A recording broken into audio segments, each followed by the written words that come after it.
केबे पालिबे दीपावली और केउ दिन देबे पयासाद दूर है द्वंद्व। तेबे दीपावली केउ दिन पालिबो एहाकु नै पांजिरे थिबा द्वंद्व को दूर करिसंती मुक्तिमंडप पंडित सभा। 21 नुहे 20 तारिख रे दीपदान और पयाश्राद्ध हेबो बोली स्पष्ट करिछि मुक्तिमंडप। किछि पंजिका रे दीपावली 20 तारिख रे रहितबा बेले आउ किछि पंजिका रे 21 तारिख रहिछि। एहाकु नै थिबा द्वंद्व को दूर करिछि श्रीमंदिर मुक्तिमंडप महासभा।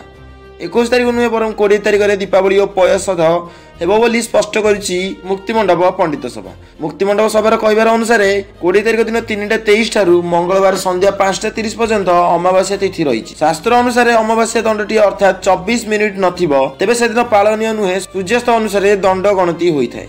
21 तारिख रे अमावास्या मात्र 14 मिनिट रहिछि। तेणु 20 तारिख रे ही दीपदान श्राद्ध हेबो। 21 तारिख बदल रे 20 तारिख रे सरकारी छुट्टी करबाकू मुक्तिमंडप सभा दाबी करिछि। ज्योतिर्विद हरिशंकर मिश्र मुक्तिमंडप स्वीकृति पंजिकार थिबा तारिख को नहीं आपत्ति उठाइछन्ती। ए क्षेत्र में मुक्तिमंडप सभा विभ्रांति करुछन्ती बोली से अभियोग करछन्ती। 20 तारिख 3:45 रु पर दिन संध्या 5:55 जाए अमावास्या तिथि रहिछि। 21 तारिख रे 2 दंड पाखापाखि अमावास्या तिथि रहिछि। 20 तारिख रे दिन जाक चतुर्दशी रहुतुआरु से दिन किभଳି श्राद्ध हेबो बोली प्रश्न करछन्ती हरिशंकर। दीपावली पालन नै मुक्तिमंडप सभा दिन स्पष्ट करबा परे द्वंद्व दूर हेबो बोली आशा करा जाउछि। तो दर्शक बंधु देखा अन्य एक खबर सहित रहुछि। नमस्कार, जय जगन्नाथ, जय हिंद।